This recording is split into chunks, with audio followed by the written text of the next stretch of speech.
কারণে উফ বলা হয়।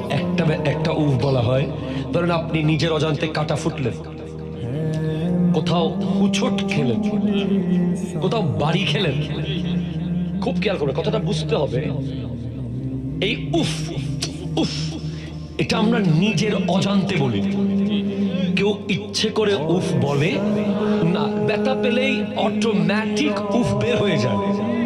এখন আল্লাহ বলছেন যে তোর মুখ দিয়ে ব্যথার কারণে যেটা বের হয়েছে ওটাও বাপ মার সামনে বের করা যাবে না।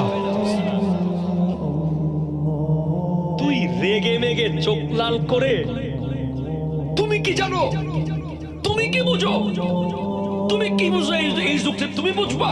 এত ক্যাটক্যাট করো কেন, এত ব্যাট ব্যাট করো কেন, ডিস্টার্ব করো কেন? এই কথা বলা তো অসম্ভব।